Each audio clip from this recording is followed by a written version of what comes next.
ಜೀನಾಗೆ ಸಂಪಾದಕತ್ವದಲ್ಲಿ ಜಿಎನ್ಎಸ್ news ಸಾಗರಿಸುತ್ತದೆ ಆಚೆ ಈಚೆ. ಶುಕ್ರವಾರದ ನ್ಯೂಸ್ ಅಪ್ಡೇಟ್ಗೆ ತಮಗೆ ಸ್ವಾಗತ. ಮುಖ್ಯಾಂಶಗಳು. ಡಿಸೆಂಬರ್ 20ರಂದು ರಿದಮ್ ಡ್ಯಾನ್ಸ್ ಗ್ರೂಪ್ನ ನೃತ್ಯರಥ ಸಾಗರಕ್ಕೆ. ಧರ್ಮಸ್ಥಳದ ಹುಲಿ ಕುಣಿತ ಸೇರಿ ವೈವಿಧ್ಯಮಯ ನೃತ್ಯ ಪ್ರದರ್ಶನ. ಕಾರ್ಗಲ್ ತಾಲೂಕು ಘೋಷಣೆಗೆ ಒತ್ತಾಯಿಸಿ ಮುಖ್ಯಾಧಿಕಾರಿ ಮೂಲಕ ಸರ್ಕಾರಕ್ಕೆ ಮನವಿ. ಸಾಗರ ಸಂತ ಜೋಸೆಫರ ಆಂಗ್ಲ ಮಾಧ್ಯಮ ಶಾಲೆಯ ವಾರ್ಷಿಕೋತ್ಸವ. ಮಕ್ಕಳ ಶೈಕ್ಷಣಿಕ ಪ್ರಗತಿ ಕುರಿತು ಪೌರಾಯುಕ್ತ ನಾಗಪ್ಪ ಟಾಕ್ ಟಿಪ್ಸ್. ರೈಲಿಗೆ ತಲೆಕೊಟ್ಟು ಆತ್ಮಹತ್ಯೆಗೆ ಯತ್ನ, ಅದೃಷ್ಟವಶಾತ್ ಬದುಕುಳಿದ ವ್ಯಕ್ತಿ. ಸಾಗರ ಆಸ್ಪತ್ರೆಯಲ್ಲಿ ಪ್ರಥಮ ಚಿಕಿತ್ಸೆ ನಂತರ ಶಿವಮೊಗ್ಗ ಆಸ್ಪತ್ರೆಗೆ ರವಾನೆ. ಸುದ್ದಿಯ ವಿವರ. ಶಿರಸಿ ಬನವಾಸಿ ರಸ್ತೆಯಲ್ಲಿರುವ ಅಮೋಘ ಮೋಟರ್ಸ್ನಲ್ಲಿ ವೈವಿಧ್ಯಮಯ ಎಲೆಕ್ಟ್ರಾನಿಕ್ ದ್ವಿಚಕ್ರ ವಾಹನಗಳು ಲಭ್ಯವಿದೆ. ಉತ್ತಮ ಗುಣಮಟ್ಟದ ಹಾಗೂ ಕೈಗೆಟುಕುವ ದರದಲ್ಲಿ ತ್ವರಿತಗತಿಯಲ್ಲಿ ಸಿಗುವ ಸರ್ವಿಸ್ ನಿಮಗೆ ಅಮೋಘ ಮೋಟರ್ಸ್ನಲ್ಲಿ ಲಭ್ಯವಿದೆ. 2018ರಿಂದ ಗುಣಮಟ್ಟದ ಸೇವೆಗೆ ಮತ್ತೊಂದು ಹೆಸರು ಅಮೋಘ ಮೋಟರ್ಸ್. ನೀವು ಆರ್ಡರ್ ಮಾಡಿದರೆ ಸಾಗರಕ್ಕೂ ವಾಹನ ಪೂರೈಕೆ ವ್ಯವಸ್ಥೆ ಇದೆ. 2020ರಲ್ಲಿ ಕೃಷಿ ಬಳಕೆಗಾಗಿ ಈ ಕಟ್ಟರ್ ವಾಹನ ಸ್ವಂತ ತಯಾರಿಸಿ ಮಾರುಕಟ್ಟೆಗೆ ಬಿಡುಗಡೆ ಮಾಡಲಾಗಿದೆ. ನೃತ್ಯರಥ 2025 ಕಾರ್ಯಕ್ರಮ ಡಿಸೆಂಬರ್ 20ರಂದು ನೆಹರು ಮೈದಾನದಲ್ಲಿ ಹಮ್ಮಿಕೊಳ್ಳಲಾಗಿದೆ. ನೃತ್ಯರಥ ವೈವಿಧ್ಯಮಯ ನೃತ್ಯ ಪ್ರಕಾರಗಳನ್ನು ಒಳಗೊಂಡ ವಿಶೇಷ ನೃತ್ಯ ಸಂಗಮವಾಗಿದೆ ಎಂದು ರಿದಮ್ ಡ್ಯಾನ್ಸ್ ಸ್ಟುಡಿಯೋ ಮುಖ್ಯಸ್ಥ ರಾಜೇಶ್ ತಿಳಿಸಿದರು. ಸಾಗರದ ಕರ್ನಾಟಕ ಕಾರ್ಯನಿರತ ಪತ್ರಕರ್ತರ ಭವನದಲ್ಲಿ ಶುಕ್ರವಾರ ಕರೆಯಲಾಗಿದ್ದ ಸುದ್ದಿಗೋಷ್ಠಿಯಲ್ಲಿ ಅವರು ಮಾತನಾಡುತ್ತಿದ್ದರು. ಸಂಸ್ಥೆಯ ಸಿಪಿ ಗಣೇಶ್ ಮಾತನಾಡಿದರು. ಗೋಷ್ಠಿಯಲ್ಲಿ ಮಾಲತಿ, ಶ್ರೀನಿಧಿ, ಪ್ರವೀಣ್, ರಾಘವೇಂದ್ರ ಇನ್ನಿತರರು ಹಾಜರಿದ್ದರು. ನಮಸ್ತೆ, ನನ್ನ ಹೆಸರು ರಾಜೇಶ್ ಅಂತ. ನಾನು rhythm dance India dance master. ನಮ್ಮದು ಡ್ಯಾನ್ಸು ಕ್ಲಾಸ್ ಬಂದ್ಬಿಟ್ಟು ಅಶೋಕ್ ರೋಡಲ್ಲಿ ವಿಜಯನಗರ 2nd ಫ್ಲೋರ್. ನಾವು ಈ ನಮ್ಮ ಡ್ಯಾನ್ಸ್ ಸ್ಟುಡಿಯೋ ಸಂಸ್ಥೆನ ಸುಮಾರು 12 ವರ್ಷದಿಂದ ನಡೆಸ್ತಾ ಇದ್ದೀವಿ. ಈ 12 ವರ್ಷದಿಂದ ಪ್ರೋಗ್ರಾಮ್ಗಳು ಮಾಡ್ತಾನೆ ಬರ್ತಾರೆ, ನೃತ್ಯರಥದ ಕಾರ್ಯಕ್ರಮಗಳನ್ನ ಮಾಡ್ತಾ ಬರ್ತಾರೆ. ಇದ್ರ ಜೊತೆ ಈ ನೃತ್ಯರಥಕ್ಕೆ ನಮ್ಮೆಲ್ಲ ಟೀಮ್ ಇದೆ. ಇವರು ಸಿಪಿ ಗಣೇಶ್ ಸರ್ ಅಂತೇಳಿ, ಆಮೇಲೆ ಮಾಲತಿ ಮೇಡಮ್ ಅಂತೇಳಿ, ಮತ್ತು ನಮ್ಮ ಸ್ಟೂಡೆಂಟ್ಸು ಶ್ರೀನಿಧಿ, ಆಮೇಲೆ ಪವನ್ ಸರ್, ಆಮೇಲೆ ರಾಘು ಶೆಟ್ಟಿ, ಆಮೇಲೆ ಪ್ರವೀಣ್ ಸರ್, ಮತ್ತು ತೃಪ್ತಿ, ನಿಧಿ, ಆಮೇಲೆ ರವಿ, ಆಮೇಲೆ ಇನ್ನಿತರ ಹಲವಾರು ಜನ ಟೀಮಲ್ಲಿದ್ದಾರೆ. ಈ ಕಾರ್ಯಕ್ರಮ ನಾನು 12 ವರ್ಷದಿಂದ ಮಾಡ್ತಾ ಬರ್ತಾಯಿದ್ದೀನಿ. ಇದನ್ನು ಯಾಕೆ ಮಾಡ್ತಾ ಇದ್ದೀನಿ ಅಂತಂದರೆ, ನಾವು ನನ್ನಲ್ಲಿ ಕಲಿತಿದ್ದ ಸ್ಟೂಡೆಂಟ್ಸ್ಗಳು ಒಂದು ಸ್ಟೇಜ್ಗೋಸ್ಕರ ಈ ಒಂದು ನೃತ್ಯರಥ ಅಂತ ಒಂದು ಏನು ಮಾಡ್ತಾರೆ ಭಾಳ ಅದ್ದೂರಿಯಾಗಿ ವರ್ಷದಿಂದ ಮಾಡ್ತಾ ಬರ್ತಾಯಿದ್ದೀನಿ. ಪ್ರತಿ ವರ್ಷ ಫಸ್ಟ್ ವರ್ಷ ಬಂದು ನಾನು ಸಾಗರದ ಸರ್ಕಲಲ್ಲಿ ಮಾಡಿದ್ದೆ, ಅದು ಯಶಸ್ವಿ ಆಯಿತು. ಆಮೇಲೆ ಗಾಂಧಿ ಮೈದಾನದಲ್ಲಿ ಮಾಡ್ತಾ ಬರ್ತೀನಿ, ಅದು ಯಶಸ್ವಿ ಕೊಟ್ಟು. ಈ ವರ್ಷ ನಾನು ನೆಹರು ಮೈದಾನದಲ್ಲಿ ಓಪನ್ ಸ್ಟೇಜಾಗಿ ಮಾಡಿ ಭಾಳ ಅದ್ದೂರಿಯಾಗಿ ಮಾಡೋದ್ರಿಂದ ಆ ಕಾರಣದಿಂದ ನೆಹರು ಮೈದಾನ ಮಾಡ್ತಾಯಿದ್ದೀನಿ. ಇದಕ್ಕೆ ಮೇನು ಗೆಸ್ಟಾಗಿ ನಮ್ಮ ಸನ್ಮಾನ್ಯ ಶ್ರೀ ಗೋಪಾಲಕೃಷ್ಣ ಬೇಳೂರು ಬರ್ತಾರೆ, ಅವರು ಉದ್ಘಾಟಕರು ಅವರಿದ್ದಾರೆ. ಕಾರ್ಯಕ್ರಮ ಬಂದ್ಬಿಟ್ಟು ನಾಳೆ ಶನಿವಾರ ಸಂಜೆ 6 ಗಂಟೆಗೆ ಕಾರ್ಯಕ್ರಮ ಸ್ಟಾರ್ಟ್ ಆಗುತ್ತೆ. ಈ ಕಾರ್ಯಕ್ರಮಕ್ಕೆ ಮುಖ್ಯ ಅತಿಥಿಗಳೆಲ್ಲ ಬರ್ತಾ ಇದ್ದಾರೆ. ಮೇನ್ ಗೆಸ್ಟ್ ಆಗಿಬಿಟ್ಟು ನಮ್ಮ ಸೂಪ್ರಂಸರು ಮತ್ತು ಕಾಂತಾರ ಖ್ಯಾತಿಯ ಪ್ರಕಾಶ್ ತುಮಿನಾಡ್ ಸರ್, ಅವ್ರನ್ನ ಸ್ಪೆಷಲ್ ಗೆಸ್ಟಾಗಿ ಇನ್ವೈಟ್ ಮಾಡ್ತಾ ಇದ್ದೀವಿ. ಹಾಗೂ ಮತ್ತು ಸನ್ಮಾನಿತರಾಗಿ ಇನ್ವೈಟ್ ಮಾಡಿದ್ವಿ. ಈ ಸನ್ಮಾನಿತರಾಗಿ ವಿಭಾವ್ KR ಅಂತ ಹೇಳ್ಬಿಟ್ಟು ರಾಷ್ಟ್ರಮಟ್ಟದ ಬ್ಯಾಡ್ಮಿಂಟನ್ ಆಟಗಾರ, ಅವರಿಗೂ ಕೂಡ ನಾವು ಅಭಿನಂದನೆ ಸಲ್ಲಿಸ್ತಾ ಇದ್ದೀವಿ ನಮ್ಮ ವೇದಿಕೆ ಮೇಲೆ. ಈ ಕಾರ್ಯಕ್ರಮದಲ್ಲಿ ನಮ್ಮ ಮಕ್ಕಳು ಪರ್ಫಾರ್ಮೆನ್ಸ್ ಕೂಡ ಇದೆ. AS ತಂಡದ ಸಂಸ್ಥೆಯ ಸಂಸ್ಥಾಪಕರು ಮತ್ತು ಮುಖ್ಯ ಸಂಯೋಜಕರು ಅವರಲ್ಲಿ ಕಲಿತಂಥ ವಿದ್ಯಾರ್ಥಿಗಳಿಗೆ ಒಂದು ವೇದಿಕೆಯನ್ನು ಕಲ್ಪಿಸಬೇಕು, ಅವರ ಪ್ರತಿಭಾ ಪ್ರದರ್ಶನಕ್ಕೆ ಒಂದು ಅವಕಾಶ ಮಾಡಿಕೊಡಬೇಕು ಅಂತ ಪ್ರತಿ ವರ್ಷ ನೃತ್ಯರಥ ಅನ್ನೋ ಒಂದು ಅದ್ದೂರಿ ಕಾರ್ಯಕ್ರಮವನ್ನು ಕಳೆದ ಒಂದು 4-5 ವರ್ಷಗಳಿಂದ ಮಾಡ್ಕೊಂಡು ಬರ್ತಾ ಇದ್ದಾರೆ. ಅದು ಯಶಸ್ವಿ ಆಗಿದ್ದರಿಂದ ಸಾಗರ ಜನತೆ ಅದಕ್ಕೆ ಯಾವಾಗಲೂ ಪ್ರೋತ್ಸಾಹ ಕೊಟ್ಟಿದ್ದಾರೆ. ಈ ಸಾರಿ ಅದನ್ನು ನಾಳೆ ಅಂದರೆ ಶನಿವಾರ ದಿವಸ ಸಂಜೆ 6 ಗಂಟೆಗೆ ನೆರವೇರಿನಲ್ಲಿ ಇಟ್ಕೊಂಡಿದ್ದಾರೆ. ಈ ಕಾರ್ಯಕ್ರಮಕ್ಕೆ ಮುಖ್ಯ ಆಕರ್ಷಣೆಯಾಗಿ ಕಾಂತಾರ ಮತ್ತು ಸುಪ್ರಂಸು ಖ್ಯಾತಿಯ ಪ್ರಕಾಶ್ ತುಮಿನಾಡ್ ಅವರು ಬರ್ತಾ ಇದ್ದಾರೆ. ಹಾಗೆ ಧರ್ಮಸ್ಥಳದ ಬ್ರಹ್ಮಶ್ರೀ ತಂಡದವರಿಂದ ಟೈಗರ್ಸ್ ಡ್ಯಾನ್ಸ್ ಅನ್ನೋ ಒಂದು ಕಾನ್ಸೆಪ್ಟ್ ಇಟ್ಕೊಂಡಿದ್ದಾರೆ. ಹಾಗೂ ಇವರ ವಿದ್ಯಾರ್ಥಿಗಳು ಕೂಡ ನೃತ್ಯ ಕಾರ್ಯಕ್ರಮ ಇರ್ತದೆ. ಈ ಕಾರ್ಯಕ್ರಮಕ್ಕೆ ಆದಷ್ಟು ಹೆಚ್ಚಿನ ಸಂಖ್ಯೆಯಲ್ಲಿ ಸಾಗರದ ಜನತೆ ಬಂದು ಈ ಕಾರ್ಯಕ್ರಮ ನೋಡಿ ಆನಂದಿಸಬೇಕು ಅಂತೇಳಿ ಕೇಳ್ಕೊತಾ ಇದ್ದೀನಿ. ಮತ್ತು ಈ ಒಂದು ವಿಷಯನ ಎಲ್ಲರಿಗೂ ತಿಳಿಯೋ ಹಾಗೆ ನೀವು ಪ್ರಚಾರ ಮಾಡಬೇಕು. ಇದರಲ್ಲಿ ಚಲನಚಿತ್ರ ಗೀತೆದು ಇರುತ್ತೆ, ಆಮೇಲೆ ಫೋಕು ಜನಪದ, ಆಮೇಲೆ ಮೈಥಾಲಜಿ ಥೀಮ್ಗಳು ಅಂದರೆ ಪೌರಾಣಿಕತೆ ಆ ಥರದ್ದು ಇರುತ್ತೆ. ಎಲ್ಲ ಥರದ ಡ್ಯಾನ್ಸ್ಗಳನ್ನು ನಾವು ನಮ್ಮ ಮಕ್ಕಳಿಗೆ ಕಲಿಸ್ಬಿಟ್ಟು ಈ ನೃತ್ಯ ತಾಂಡವಕ್ಕೆ ಪ್ರಸ್ತುತಪಡ್ತಾ ಇದ್ದೀವಿ. ಮತ್ತು ಇವತ್ತರ ಇರ್ತಕ್ಕಂಥ ವಿದ್ಯಾರ್ಥಿಗಳಲ್ಲಿ ಬರೀ ನಗರ ಭಾಗದ ವಿದ್ಯಾರ್ಥಿಗಳು ಮಾತ್ರ ಇಲ್ಲ, ಗ್ರಾಮೀಣ ಭಾಗದ ವಿದ್ಯಾರ್ಥಿಗಳು ಕೂಡ ಇದ್ದಾರೆ. ವಿದ್ಯಾರ್ಥಿನಿಯರು ಮತ್ತು ಹೌಸ್ ವೈಫ್ಸ್ಗಳಿದ್ದಾರೆ, ವರ್ಕಿಂಗ್ ವುಮನ್ಸ್ಗಳಿದ್ದಾರೆ, ಅವರೆಲ್ಲರೂ ಕೂಡ ಭಾಗವಹಿಸ್ತಾ ಇದ್ದಾರೆ. ನಾಳೆ ಪೇರೆಂಟ್ಸ್ ಟೀಮ್ ಕೂಡ ಅಲ್ಲಿ ಪರ್ಫಾರ್ಮೆನ್ಸ್ ಮಾಡ್ತಾ ಇದ್ದಾರೆ. ಏರೋಬಿಕ್ಸ್ ಟೀಮು ಎಲ್ಲ ಅವ್ರದ್ದು ಪರ್ಫಾರ್ಮೆನ್ಸ್ಗಳು ಇರುತ್ತೆ. ಸಾಗರ ತಾಲೂಕಿನ ಕಾರ್ಗಲ್ ಜೋಗ್ ಪಟ್ಟಣ ಪಂಚಾಯಿತಿ ವ್ಯಾಪ್ತಿ ಸೇರಿದಂತೆ ಅಕ್ಕಪಕ್ಕದ ಗ್ರಾಮಗಳನ್ನು ಸೇರಿಸಿ ಕಾರ್ಗಲ್ ತಾಲೂಕು ರಚನೆ ಮಾಡುವಂತೆ ಒತ್ತಾಯಿಸಿ ನಾಗರಿಕ ಹಿತರಕ್ಷಣಾ ಸಮಿತಿ ವತಿಯಿಂದ ಪಟ್ಟಣ ಪಂಚಾಯಿತಿ ಮುಖ್ಯಾಧಿಕಾರಿಗಳಿಗೆ ಮನವಿ ಸಲ್ಲಿಸಲಾಯಿತು. ಈ ಸಂದರ್ಭದಲ್ಲಿ ಹಿತರಕ್ಷಣಾ ಸಮಿತಿಯ ಪಿಕೆ ಉಮ್ಮರ್, ನವೀನ್ ಜೈನ್ ಮಾತನಾಡಿದರು. ಕಾರ್ಗಲ್ ಪಟ್ಟಣ ಪಂಚಾಯಿತಿ ಮಾಜಿ ಅಧ್ಯಕ್ಷ ರಾಜು ಎಂ, ಮಂಜುನಾಥ್ ಪಿ, ಲಕ್ಷ್ಮೀರಾಜು ಇನ್ನಿತರರು ಹಾಜರಿದ್ದರು. ನಮ್ಮ ಕಾರ್ಗಲ್ ಏನಿದೆ ಇದನ್ನು ಒಂದು ತಾಲೂಕು ಕೇಂದ್ರವನ್ನಾಗಿ ಮಾಡಬೇಕು ಅನ್ನೋದು ಒಂದು ಪ್ರಪೋಸಲನ್ನು ಸರ್ಕಾರದ ಮುಂದೆ ತರೋಣ ಅನ್ನೋ ಒಂದು ಉದ್ದೇಶದಿಂದ ಇವತ್ತು ಈ ಒಂದು ಮನವಿಯನ್ನು ಮಾನ್ಯ ಮುಖ್ಯಮಂತ್ರಿಗಳು ಕರ್ನಾಟಕ ಸರ್ಕಾರದವರಿಗೆ ಕೊಡಬೇಕು ಅನ್ನೋ ಉದ್ದೇಶದಿಂದ ಅದನ್ನು ಮಾನ್ಯ ಜಿಲ್ಲಾಧಿಕಾರಿಗಳ ಮೂಲಕ ಅಂದರೆ ಪಟ್ಟಣ ಮುಖ್ಯಾಧಿಕಾರಿಗಳ ಮೂಲಕ ಜಿಲ್ಲಾಧಿಕಾರಿಗಳ ಮೂಲಕ ಸರ್ಕಾರಕ್ಕೆ ತಲುಪಿಸಬೇಕು ಅನ್ನೋ ಒಂದು ಪ್ರಯತ್ನ ಮಾಡಿದ್ವಿ. ಈಗ ಸಾರಾಂಶ ಏನು ಅನ್ನೋದನ್ನು ಈಗ ರಾಜುವರು ಮಾತಾಡ್ತಾ ಹೇಳ್ಬಿಟ್ಟಿದ್ದಾರೆ.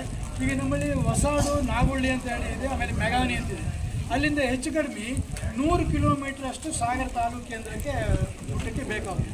ಅದೇ ಕಡೆ ಈ ಕಡೆ ಇನ್ನೊಂದು ಸುಬ್ರಹ್ಮಣ್ಯ ಒಟ್ಟಕ್ಕೆ ಕಲ್ಲಟ್ಟಿ ಅಂತ ಕೆಲವು ಗ್ರಾಮಗಳಿದೆ, ಅಲ್ಲಿ ಅದು ಹಿನ್ನೀರಿನ ಪ್ರದೇಶ, ನೀರಲ್ಲಿ ಮುಳುಗಡೆ ಆಗಿರ್ತಕ್ಕಂಥ ಪ್ರದೇಶ. ದೋಣಿಯಲ್ಲಿ ಮುಚ್ಚಿಕೊಂಡು ಬರಬೇಕು, ಬೈ ರೋಡ್ ಬರಬೇಕು ಅಂದರೆ ಅದು ಕೂಡ ಕನಿಷ್ಠ 60-70 ಕಿಲೋಮೀಟರ್ ದೂರದಿಂದ ಸಾಗರ ತಲುಪಬೇಕು. ನಾವು ಈಗಾಗಲೇ ನಮ್ಮ ಪಟ್ಟಣ ಪಂಚಾಯತ್ ಅಂದರೆ ಜೋಗ ಕಾರ್ಗಲ್ ಈ ವ್ಯಾಪ್ತಿ ವಿಶ್ವವಿಖ್ಯಾತಿ ಪಡೆದಿದೆ.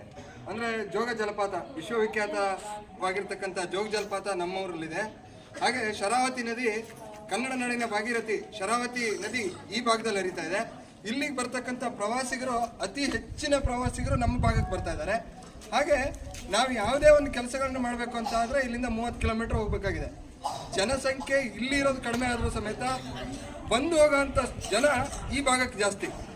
ಹಾಗಾಗಿ ಇಲ್ಲಿಂದ ನಾಗೊಳ್ಳಿಯವರಾಗಿರ್ಬೋದು, ನಮ್ಮದು 2 ಕಡೆ, ಒಂದು ಕಾರವಾರ ಡಿಸ್ಟಿಕ್ಕು, ಈ ಕಡೆ ಹೋದರೆ ಇಲ್ಲಿಂದ 4 ಕಿಲೋಮೀಟ್ರು ಜಸ್ಟ್ ಬೇರೆ ತಾಲೂಕಾಗತ್ತೆ.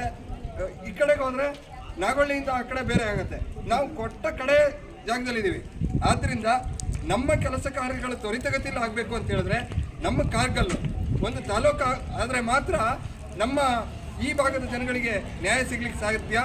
ಅದನ್ನು ಮನಗಂಡಂಥ ನಮ್ಮ ನಾಗರಿಕ ಹಿತರಕ್ಷಣಾ ಸಮಿತಿಯ ಎಲ್ಲ ಮುಖಂಡರು ಈ ಒಂದು ಮೊದಲನೇ ಬಾರಿಗೆ ಸರ್ಕಾರಕ್ಕೆ ರಸ್ತೆವರೆಗೂ ಇದೆ, ಅದು ಕೂಡ 60-70 ಕಿಲೋಮೀಟರ್ ದೂರ ಆಗುತ್ತೆ.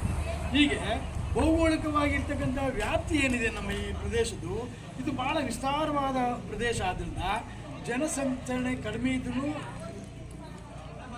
ಭೌಗೋಳಿಕ ವ್ಯವಸ್ಥೆ ವಿಸ್ತಾರವಾಗಿರೋದ್ರಿಂದ ಜನರಿಗೆ ಹೋಗಲಿಕ್ಕೆ, ಬರಲಿಕ್ಕೆ, ಮತ್ತೊಂದಕ್ಕೆ ಎಲ್ಲದಕ್ಕೂ, ರೈತರಿಗೆ ಮತ್ತು ಎಲ್ಲರಿಗೂ ತೊಂದರೆ ಆಗುತ್ತೆ. ಈ ಎಲ್ಲ ಕಾರಣಗಳಿಂದ ಇದನ್ನು ಒಂದು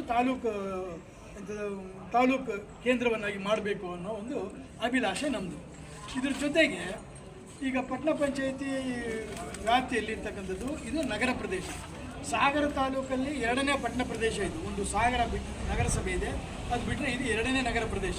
ಒಂದು ತಾಲೂಕಲ್ಲಿ ನಗರ ಪ್ರದೇಶ ಇದೆ, ಹೊಸನಗರ ಬೇರೆ ತಾಲೂಕಿದೆ, ಸಾಗರ ತಾಲೂಕಿಂದ ಹೊರತಾಗಿ ಅಲ್ಲೂ ಕೂಡ ಒಂದು ಪಟ್ಟಣ ಪಂಚಾಯಿತಿ ಇದೆ.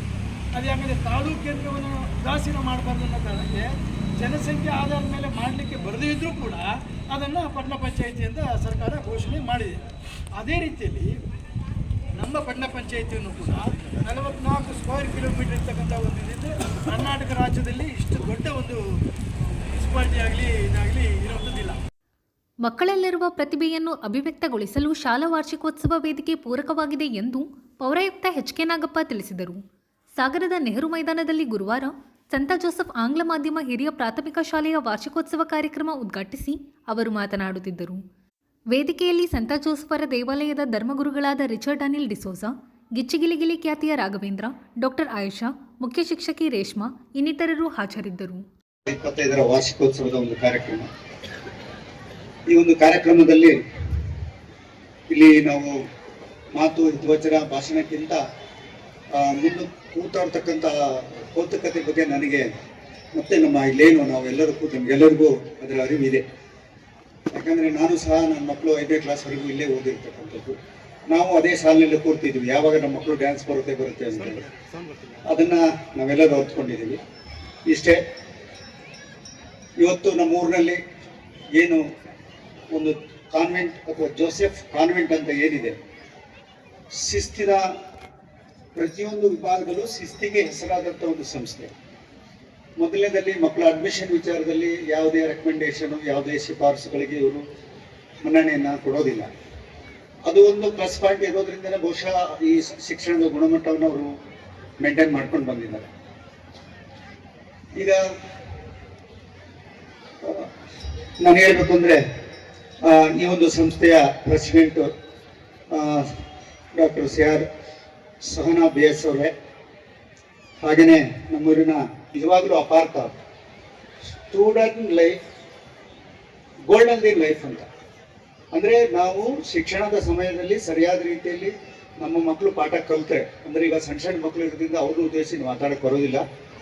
ನಮ್ಮ ಏನು ಒಂದು student life is golden life ಅನ್ನೋದಲ್ಲ, ಅದು student life is golden life. ಅಂದರೆ ಮಕ್ಕಳು ಓದಬೇಕಾದ್ರೆ ಚಂದ ಹೋದರೆ ಅವ್ರ ಜೀವನ ಬಂಗಾರ ಆಗುತ್ತೆ ಅಂತೇಳಿ ಆ ನಿಟ್ಟಿನಲ್ಲಿ ಎಲ್ಲರಿಗೂ ಯಶಸ್ಸು ಸಿಗಲಿ.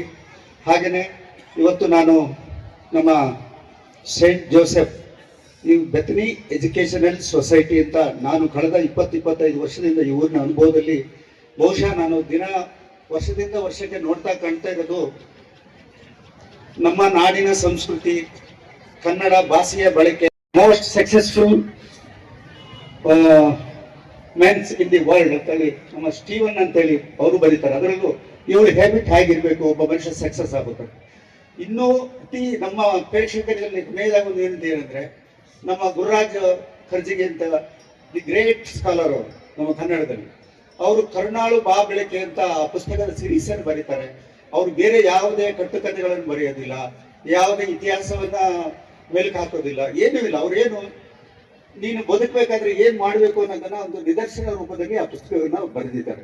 ಹಾಗಾಗಿ ಇಂಥ ಪುಸ್ತಕಗಳನ್ನ ತಾವು ಏನು ಮಕ್ಕಳಿಗೆ ನೀವು ನಿಮ್ಮ ಪೇರೆಂಟ್ಸ್ ಜೊತೆಗೆ ಅಂತ ಪುಸ್ತಕ ತರಿಸ್ಕೊಂಡು ಟೈಮ್ ಸಿಕ್ಕಿದಾಗ ಓದಬೇಕೆ ತಾವು ಪ್ರೇರಣೆ ಕೊಡಬೇಕು, ಮತ್ತೆ ಒಳ್ಳೆತನವನ್ನು ಹೇಳ್ಕೊಡ್ಬೇಕು. ತಾವು ಹೇಳಿದ್ದನ್ನೇ ಕೇಳ್ತಾರೆ, ನನ್ನ ದೇಶ, ನನ್ನ ಊರು, ನನ್ನ ಮನೆ, ನನ್ನ ತಂದೆ ತಾಯಿ, ನನ್ನ ಗುರು ಹಿರಿಯರು ಅನ್ನೋ ಪದವನ್ನ ಒತ್ತಿ ಈಗಿನ ಮಕ್ಕಳಿಗೆ ನೀವು ತಾವು ಹೇಳ್ಕೊಟ್ರೆ